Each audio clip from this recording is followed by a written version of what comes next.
Hello மக்களே, அனைவருக்கும் அழகான வணக்கம். சின்ன சின்ன மாற்றங்கள் எவ்வளவு சந்தோஷமா இருக்குல்ல. நேத்து தமிழ்நாட்டுல வாக்கு செலுத்தினவர்களோட எண்ணிக்கையோட அளவை பாக்குறப்ப அவ்வளோ ஒரு மகிழ்ச்சியா இருக்கு. சின்ன சின்ன மாற்றங்கள் நமக்குள்ள இவ்வளவு சந்தோஷத்தை கொண்டு வருமான்றதுக்கான சிறந்த உதாரணம் தான் அது. மக்களே, ரொம்ப மறக்காம ரொம்ப ஒரு கண்ணும் கருத்துமா போய் நேற்று ஓட்டு போட்ட அத்தனை மக்களுக்கும் என்னோட இதயபூர்வமான நன்றியை தெரிவிச்சுக்கிறேன். ஏன் அப்படின்னா, ஒரு விஷயம் மாறாமே இருந்ததுன்னு வச்சுக்கோங்களேன், நம்மளால அந்த விஷயத்தை பத்தியோ இல்ல அந்த விஷயத்துல அடுத்த நிலை என்னதுன்றதையோ நம்மளால புரிஞ்சுக்கவே முடியாது. ஏன்னா பழகிறோம் அப்படின்னு ஒரு வார்த்தை கேள்விப்பட்டிருக்கீங்களா? எது எப்படியா இருந்தாலும் ஒரே விஷயம் திரும்ப திரும்ப திரும்ப திரும்ப நடந்துட்டே இருக்குன்னா அதுக்கு நம்ம பழகிடுவோம். அதை விட ஒரு நல்ல விஷயத்தையோ இல்ல ஒரு தெளிவான விஷயத்தையோ நம்மளால யோசிக்க கூட முடியாது. அதுதான் இவ்வளவு நாளா நடந்துகிட்டு இருந்ததா அப்படின்னு கேட்டீங்கன்னா மேபி இருக்கலாம். ஆனா நேத்து வாக்கு செலுத்தி எல்லாரும் ஒரு அழகான விதையை விதைச்சிட்டு வந்திருக்கோம் இல்லையா? அந்த விதை விருட்சமாகக்கூடிய காலம் ரொம்ப கம்மியான காலம் தான்.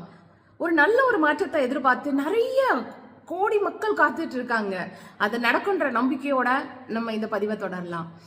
எஸ், மாற்றம் ரொம்ப அழகானது தாங்க.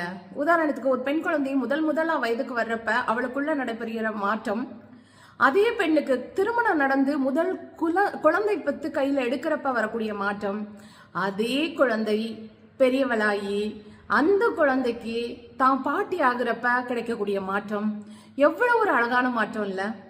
இந்த மாற்றம் நடக்காமே ஒரு பெண் குழந்தையாவே இருந்துட்டு இருந்தா அதுல என்ன சந்தோஷம் இருக்க போகுது?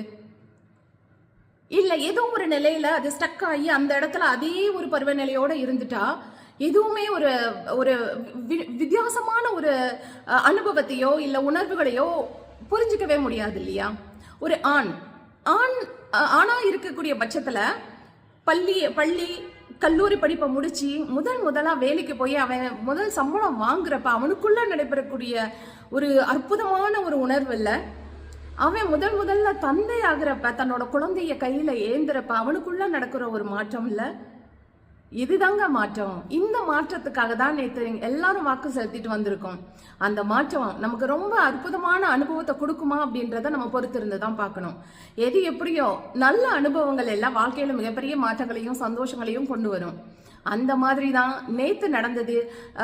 இதுவரைக்கும் வாக்கு செலுத்தின மக்களோட ஒரு எண்ணிக்கை இருக்கும் இல்லையா? அதுல உயர்ந்தபட்ச எண்ணிக்கை நேத்து நடந்திருக்குங்க, தமிழ்நாட்டு வாக்கு செலுத்துவோர் எண்ணிக்கை. ஸோ இது தொடர்ந்து நடக்கட்டு, ஒரு அழகான ஆட்சி அமையிட்டு, புதுவிதமான மகிழ்ச்சிகளை நம்ம அனுபவிக்கிறதுக்கு ரெடியா இருக்கலாம். அந்த மகிழ்ச்சிகளை எப்படி அனுபவிக்கிறன்றதுல மட்டும் கவனமா இருங்க. மற்றபடி மற்ற விஷயங்கள்